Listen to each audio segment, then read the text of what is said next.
안녕하십니까. 요절 말씀으로 4장 41절을 읽겠습니다. 시작.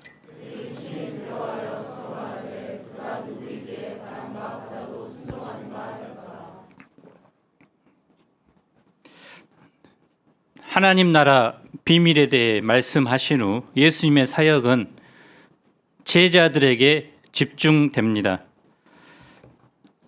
4가지 기적 시리즈가 나오는데요. 이것을 4D라고 합니다. Danger, Demon, Disease, Death입니다.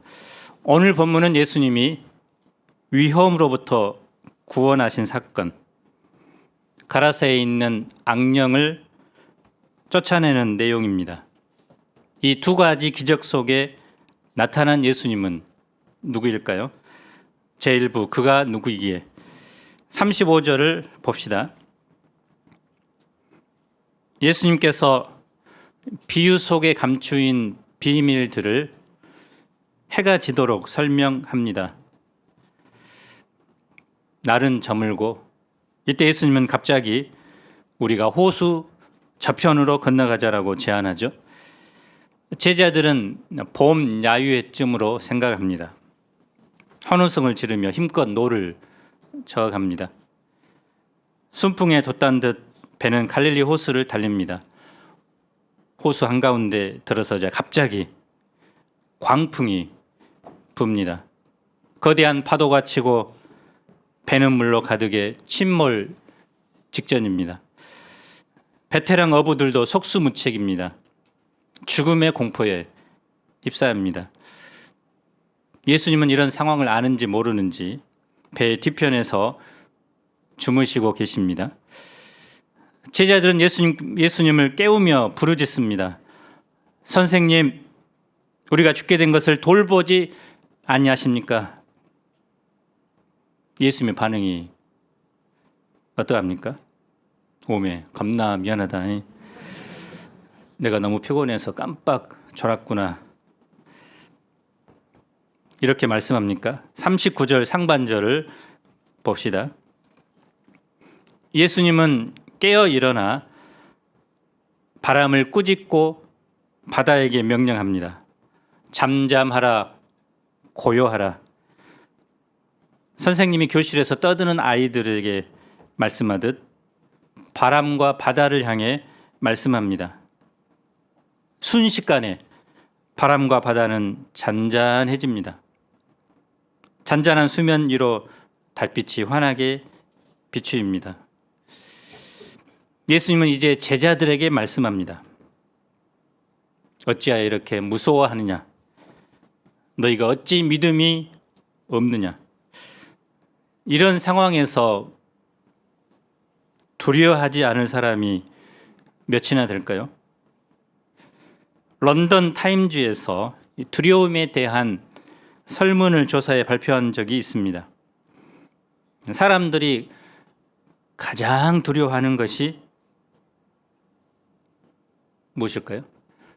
많은 사람들 앞에서 연설하는 것인데요. 41%입니다. 2위가 높은 곳에 올라갔을 때, 3위가 곤충이나 뱀을, 4위가 경제적인 어려움을, 5위가 깊은 물에 대한 두려움, 그리고 6번째가 죽음에 대한 두려움이었습니다.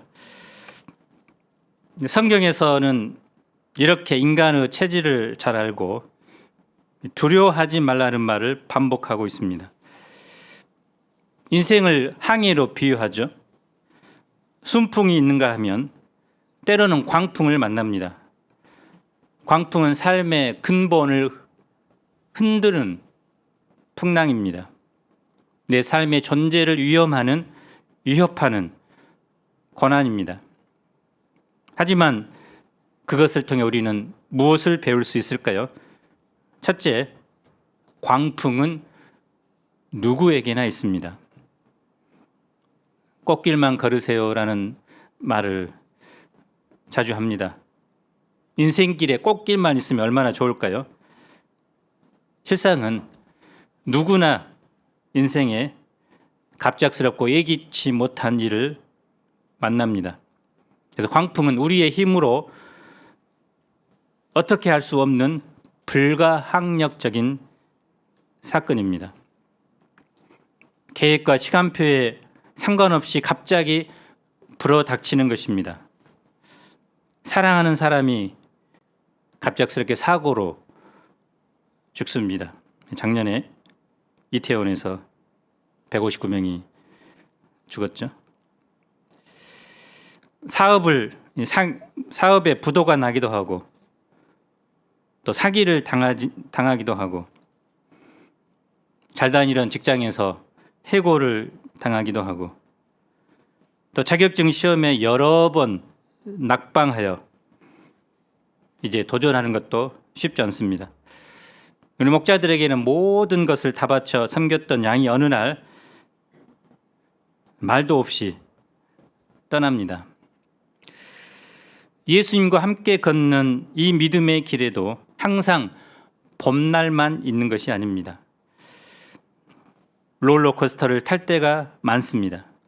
이런 일들 앞에서 밤잠을 자지 못하고 걱정과 불안 속에 지냅니다. 둘째, 광풍을 통해 예수님이 누구신가 깨닫게 됩니다. 광풍은 우리로 하여금 자신이 얼마나 연약하고 무력한 존재인가를 발견하게 해줍니다. 그리고 절실하게 예수님을 찾고 의지하게 합니다. 제자들이 만난 광풍은 예수님께서 가자고 제안한 그 과정에서 만난 것입니다. 현재도 예수님께서 그 안에 타고 계시죠. 주님은 우리가 만난 그 광풍 속에서 함께 하시는 주님, 이 주님을 생각하고 그 주님께 눈을 고정하기를 원하십니다. 광풍을 만난 대명사가 바로 구약의 욥이죠. 그에게는 하나님을 경외하며 악에서 떠난 자라고 하는 가장 믿음 좋은 사람이었는데요. 예쁜 아내, 듬직한 7 아들, 또 아름다운 딸 3명이 있었습니다. 거기다가 양이 7,000마리, 낙타가 3,000마리, 암나귀가 500마리, 또 수많은 종들을 가진 부자였습니다. 그런데 어느 날 침략자들이 연속으로 와서 그의 모든 재산을 빼앗아 가버립니다. 그리고 자녀들은 밥을 먹고 있는데 바람이 불어 건물이 무너지고 한날 한시에 이제 죽게 됩니다. 자기는 머리끝부터 발끝까지 종기가 나서 질그릇 조각으로 피나도록 긁습니다. 전 재산을 잃어버리고 또 10명의 자녀들이 한날에 죽고 또 자기는 질병에 걸렸습니다. 그래서 인간이 당할 수 있는 모든 고난을 한꺼번에 당합니다. 그래서 아내는 이런 글을 보면서 이런 하나님을 어떻게 믿을 수 있어? 차라리 하나님을 저주하고 죽어라고 소리 지릅니다. 위로하러 온 친구들도 네가 죄를 지었기 때문에 하나님께 벌을 받았다고 비난합니다. 이때 욥의 자세는 어떠합니까? 그는 끝까지 하나님을 원망하지 않습니다. 그 고난의 의미를 알지 못하지만 그 가운데 하나님의 선한 뜻이 있음을 믿었습니다. 그래서 욥기 23장 10절에서 이렇게 고백합니다. 그러나 내가 가는 길을 그가 아시나니 그가 나를 단련하신 후에는 내가 순금같이 되어 나오리라. 그래서 고난 중에서 욥의 믿음은 더욱 순수해진 것입니다. 하나님은 그의 믿음을 인정하셨고 후에는 처음보다 더 큰 복을 주셨습니다. 대부분 사람들은 광풍을 만날 때 어찌 나에게 이러한 일이 있을 수 있어요 하며 하나님을 원망합니다. 다른 사람은 모든 것이 잘 풀리는 것 같은데 왜 내 인생은 이 모양 이 꼴이냐며 하나님께 대듭니다. 심지어는 믿음에서 떠납니다. 그런데 하나님께서 우리에게 광풍을 허용하신 것은 우리 속에 감추어진 세상의 불순물, 즉 세상 욕심, 죄의 소욕, 또 자기의 신뢰를 철저히 제거하고자 하는 훈련입니다. 1톤의 모래에서 순금을 얻기 위해 영광로 속에서 수백 번을 재련합니다. 그 후에는 모든 불순물이 빠진 순금이 탄생합니다. 베드로는 너희가 만약 불시험을 당하거든 이상히 여기지 말라고 했습니다. 고난은 위장된 축복이라는 말이 있죠. 광풍은 우리를 하나님이 쓰실 만한 사람이 되도록 훈련하시는 하나님의 은총이고 하나님의 고차원적인 사랑의 표현입니다. 현재 내게 내 삶에 광풍이 휘몰아친다고 절망하지 말아야 합니다. 오히려 광풍을 통해서 나의 믿음을 순수하게 하고 또 이 땅의 소망 대신 하나님 나라의 소망을 붙들어야 합니다. 41절을 봅시다. 제자들은 심히 두려워합니다. 예수님의 존재에 대한 발견에서 오는 두려움입니다. 그들은 서로 이렇게 말합니다. 그가 누구이기에 바람과 바다도 순종하는가? 지금까지 그들이 알고 따른 예수님은 능력 많고 좋으신 선생님 수준이었습니다.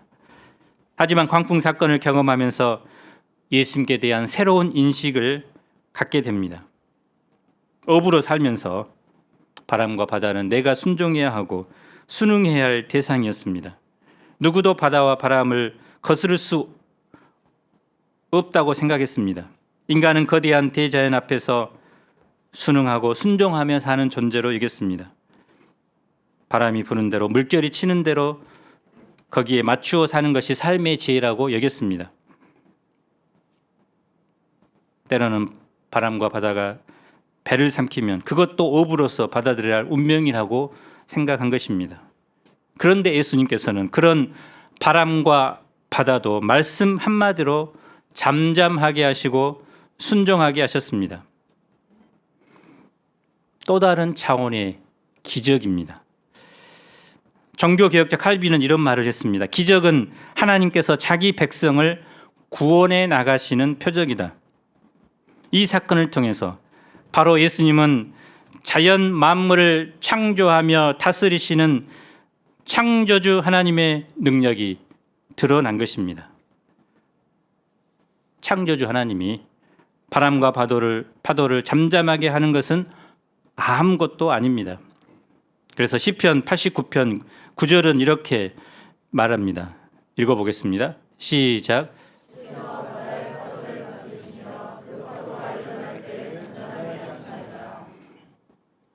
제자들은 이제 예수님의 존재 자체에 눈을 뜨게 되고 예수님이 누구신가 대한 깊은 경외심을 갖게 됩니다. 제자로서 이제 그들은 예수님의 존재 자체의 목적을 두고 예수님을 알아가게 됩니다. 지금까지 그들은 예수님을 따르면서도 예수님보다는 자기의 안전, 장래에만 관심이 많았습니다. 어떻게 하면 내가 잘 살 것인가, 안전하게 살 것인가, 행복할 것인가, 그것이 그들의 목적이었습니다. 나의 장래와 미래는 어떻게 될까? 과연 예수님을 따르는 내 인생길이 잘 되고 잘 풀릴 것인가? 오직 나의 생명, 나의 안전, 나의 미래에만 관심이 있었습니다. 그러나 이제 그들은 예수님께서 하시는 그 말씀, 그 행동 하나하나를 통해서 예수님의 존재 자체를 알아가고 예수님을 더 깊이 인격적으로 체험하게 됩니다. 믿음이라고 하는 것은 우리 쪽에 결심이나 확신으로 되는 것이 아닙니다. 예수님을 아는 만큼 믿음이 생깁니다. 신앙생활은 내가 처한 어려움 속에서 나와 함께하고 나를 도우시고 인도하여 가시는 예수님에 대해서 새롭게 알고 눈을 떠가는 과정입니다. 그래서 오늘 말씀의 핵심은 파도가 잠잠해지는 것이 아닙니다.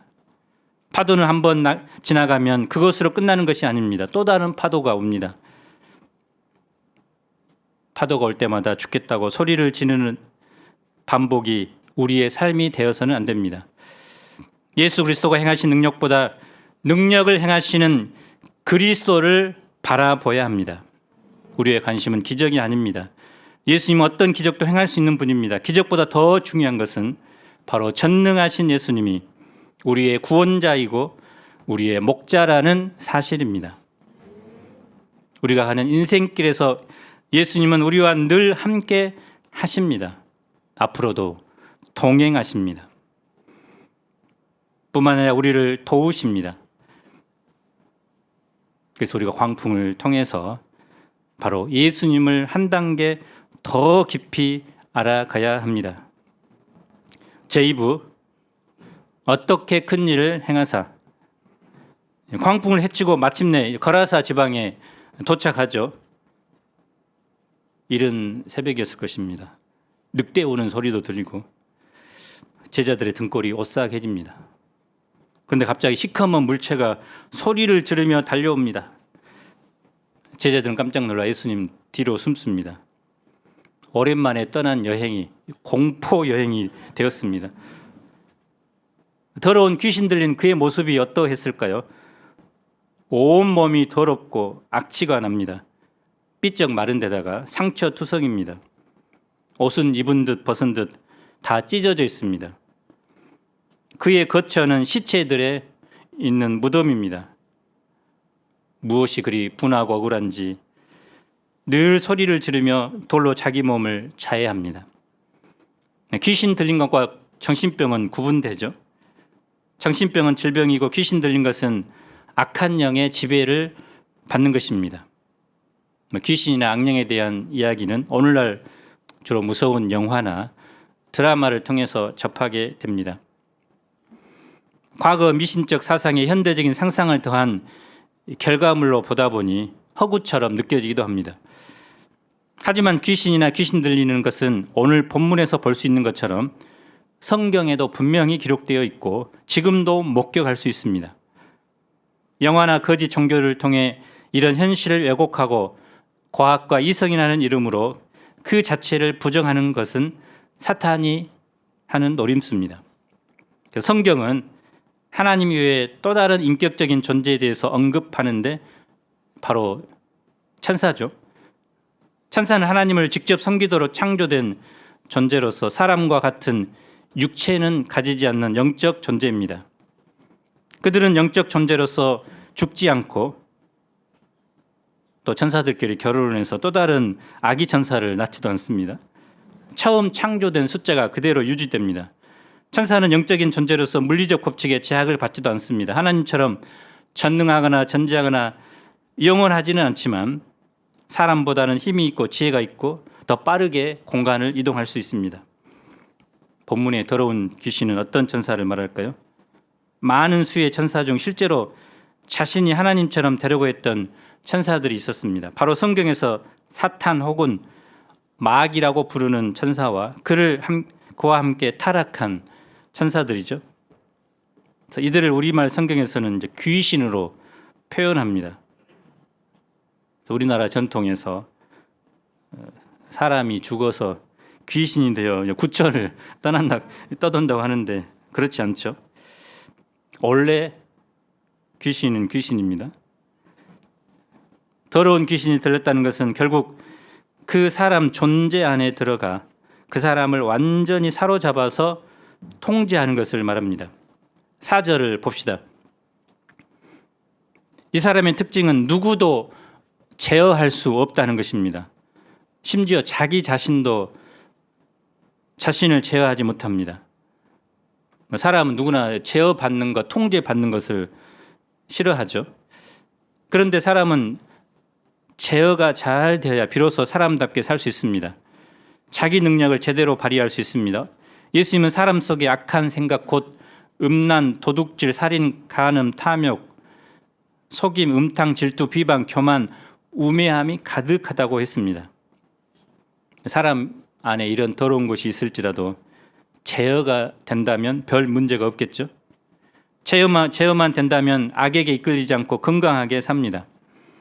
그런데 이를 제어하지 못하면 일이 터집니다. 화를 제어하지 못하면 주위를 불태우고, 미움을 제어하지 못하면 다른 사람을 해칩니다. 정욕을 제어하지 못하면 그 인생을 파괴합니다. 본문에 귀신 들린 사람처럼 자기 자신을 제어하지 못하는 분들이 많습니다.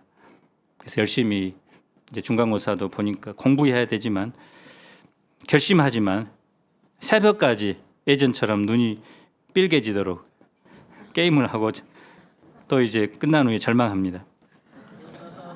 아침형 인간이 되고자 결심하지만 겨우 지각을 면하는 삶을 사는 자신을 봅니다. 부모님께 잘하고자 하지만 막상 부모님 앞에 서면 말과 행동이 거칠어집니다. 싸나워집니다. 다른 사람을 사랑하고자 하지만 어느새 미워하고 질투합니다. 여러 가지 내가 만든 쇠고랑과 쇠사슬로 이런 자기를 제어해 보고자 합니다. 자기 다짐, 플랜의 계획을 세워서 통제하고자 합니다. 하지만 그것들이 잠시 나를 다스리고 통제하는 것 같지만 곧 내 안에서 충동질하고 반발하는 악한 세력은 이런 쇠고랑을 깨부수고 예전의 삶으로 되돌아가게 합니다. 예수님은 그를 어떻게 도와줍니까? 예수님은 그를 불쌍히 여기셨습니다. 하나님의 형상을 잃어버리고 파괴적인 인생을 사는 그를 안타까워하십니다.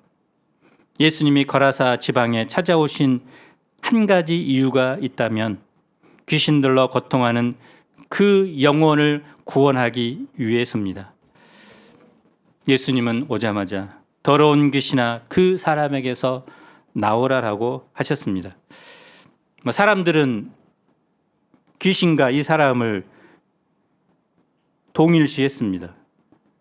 그래서 그 사람을 부를 때 이름이 없이 그냥 미친놈이라고 불렀습니다. 그에 대한 소망을 끊어버렸습니다. 고랑과 쇠사슬로 묶어서 피해 보지 않고자 했습니다. 그런데 예수님은 그와 그 안에 있는 귀신을 분리해서 보십니다. 귀신만 쫓아내주면 그 사람이 온전하게 되리라는 소망을 품으셨습니다. 우리도 사람과 또 그 문제를 분리해 보아야 합니다. 그럴 때 자녀들 또 다른 사람들을 도울 때 그들의 삶을 이해하게 되고 끝까지 소망을 두고 섬길 수 있습니다. 구절을 봅시다. 내 이름이 무엇이냐? 이름이란 그 사람의 전 존재를 나타냅니다. 그런데 이 사람은 지금까지 자기 이름을 잃어버리고 살았습니다. 이름을 물으신 것은 자신의 진정한 모습을 깨닫도록 하기 위해서입니다. 지금까지 귀신에 속아서 자기 정체성을 참된 자아를 발견하지 못하고 살았습니다. 귀신이 자기인지 자기가 귀신인지 귀신이 이끄는 대로 살았습니다. 귀신 들린 모습이 그의 본래 인격인 것처럼 생각했습니다. 하지만 그것은 그의 본래 이름이 아닙니다. 하나님이 그 한 사람을 지으시고 심히 기뻐하셨습니다. 그는 존귀한 존재일 뿐만 아니라 이 세상에서 유일한 존재입니다. 하나님 앞에서 자기 존재를 발견하는 것, 이것이 새로운 삶의 시작이 됩니다. 예수님의 물음에 귀신이 대답하죠. 내 이름은 군대니 우리가 많음이니이다. 때의 귀신이 이 사람에게 들어와 지배하고 있으니 얼마나 고통스러울까요? 10절을 봅시다. 예수님의 말씀 때문에 정체가 폭로된 귀신들은 더 이상 그 사람 속에 있을 수 없었습니다. 귀신들은 돼지 떼기로 들어가게 해달라고 부탁합니다. 그 지방이 귀신이 살기에 좋은 환경이었던 것이죠. 예수님이 허락하자 더러운 귀신들이 그에게 나가서 돼지에게로 들어갑니다. 그래서 2,000마리의 돼지떼가 갑자기 갈릴리 호수를 향해서 달려가 몰사합니다. 군대 귀신이 돼지 귀신이 되었다가 결국은 물귀신이 됩니다. 몇 가지 질문이 생기죠. 귀신들은 왜 돼지에게 들어가게 해주도록 구했을까? 돼지가 몰사하면 귀신들도 같이 죽는 걸까? 예수님은 2,000마리나 되는 불쌍한 돼지들을 왜 죽게 내버려 두었을까? 이런 질문들에 대한 답을 고민해 보는 것도 필요하지만 여기서 우리는 세 가지 중요한 교훈을 얻습니다. 첫째, 한 사람을 괴롭히던 악의 세력이 얼마나 강하며 파괴적인지 생생하게 보여준다는 것입니다. 그래서 귀신은 한 사람의 영혼을 정말 파괴할 뿐만 아니라 이제 2,000마리나 되는 돼지들을 몰사시키도록 합니다. 돼지들이 꿀꿀거리며 바다에 뛰어드는 모습을 누구도 보지 못했던 끔찍한 장면이죠. 둘째는 한 사람의 가치를 귀하게 여기는 예수님의 긍휼을 보여줍니다. 어떤 분은 이제 돼지 2,000마리가 정말 불쌍하네. 오늘날 이 동물 애호가들은 그렇게 말하겠죠. 그런데 예수님은 그보다도 한 사람의 영혼을 더욱 가치 있게 보셨습니다.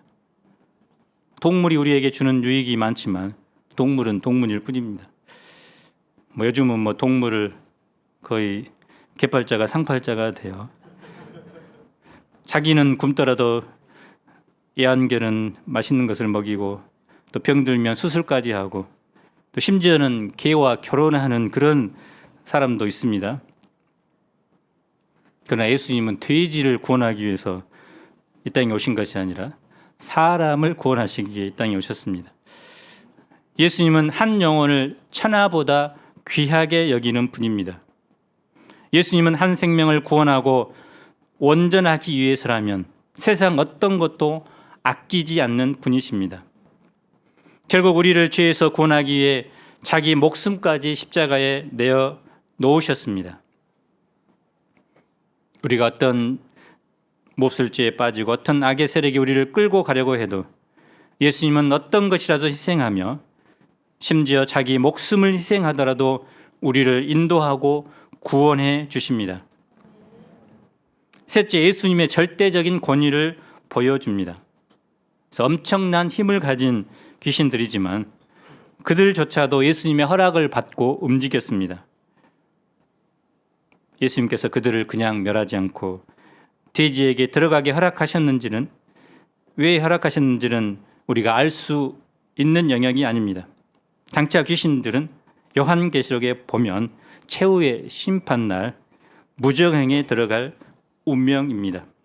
그때까지는 이제 허용한 것이죠.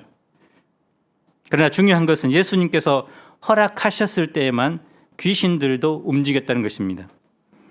이것은 바로 예수님께서 자연계 또 영적인 세계 또 모든 것을 다스리시는 분이라는 것을 보여줍니다. 그래서 예수님은 이 세상 모든 것에 대한 절대적인 주권을 가지고 계십니다. 동네 사람들의 반응은 어떠하죠? 이 소문을 듣고 이제 몰려듭니다. 전에는 깨댕이를 벗고 다니면서 자기 몸을 상하게 하고 정신없이 돌아다니는 그 사람이 이제 옷을 입고 정신이 돌아와서 또 차분하게 앉아 있죠. 그래서 온전한 회복의 역사가 일어난 것입니다. 그런데 동네 사람들은 이것을 보고 이제 감격하기보다는 자기 지방에서 예수님을 떠나달라고 간구하죠. 그들의 관심은 사람이 아닌 돼지였습니다. 청년이 군대 귀신에 들려 있었다면 그들은 물질주의 세력에 사로잡혀 있었습니다. 예수님이 배에 오르실 때 귀신 들었던 사람이 예수님과 함께 있기를 간구했습니다. 그런데 예수님은 허락하지 않죠. 그리고 이렇게 말씀합니다. 집으로 돌아가. 주께서 내게 어떻게 큰 일을 행하사 너를 불쌍히 여기신 것을 내 가족에게 알리라. 거라사 사람들에게 큰 일은 돼지 2,000마리가 죽은 것입니다. 귀신 들린 사람이 고침받은 것은 작은 일입니다. 그런데 예수님은 귀신 들린 자 한 사람이 구원받은 것을 큰 일로 여기십니다. 죄로 쓸모없고 망가진 한 사람을 긍휼히 여기고 그를 온전하게 하고 하나님의 자녀가 되게 하는 일만큼 큰 일은 없습니다. 우리도 구원받고 온전하게 된 것은 예수님께서 나를 불쌍히 여기고 내게 큰 일을 행하셨기 때문입니다.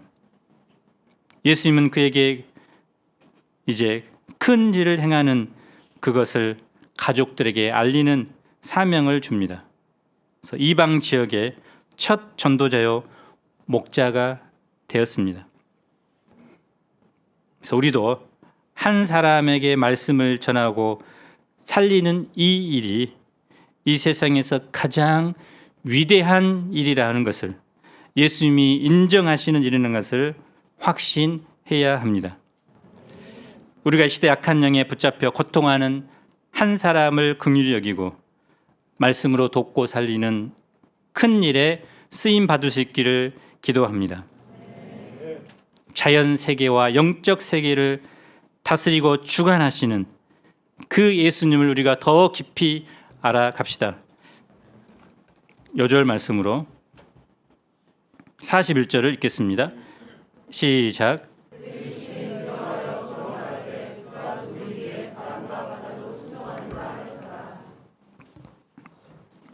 하나님 아버지, 우리는 예외 없이 크고 작은 광풍을 만납니다. 이 광풍으로 인해 제자들처럼 죽게 되었다고 절망하고 소리칠 수밖에 없지만, 그러나 그 광풍 중에서 주님은 함께 하시고 친히 우리를 도와주십니다. 그 광풍을 통해서 예수님이 누구신가 깨닫게 하십니다. 우리의 관심을 예수님께, 주님의 나라에 두게 합니다. 우리가 그 광풍 자체에만 우리의 눈이 고정되지 않게 하시고 그 광풍을 통해서 우리를 숭금 같은 믿음의 사람으로 키우시는 이 예수님을 바라보도록 축복해 주시기를 간절히 기도합니다. 가라사 광인 한 사람을 구원하기 위해서 갈릴리 호수를 건너오시며 또 돼지 2,000마리를 희생하면서까지 그를 구원하시는 주님을 보면서 저희 한 사람이 구원받은 것, 또 우리가 섬기는 이 작은 것이 주님께서 보실 때는 세상에서 가장 위대한 일이며 가장 가치 있고 의미 있는 이름을 알게 됩니다. 우리가 한 영혼을 긍휼히 여기고 돕는 이 사역에 대한 자부심을 가지고 이번 한 주간도 한 영혼을 섬기는 귀한 삶을 살아가도록 축복해 주시기를 간절히 기도합니다. 예수님 이름으로 기도합니다. 아멘.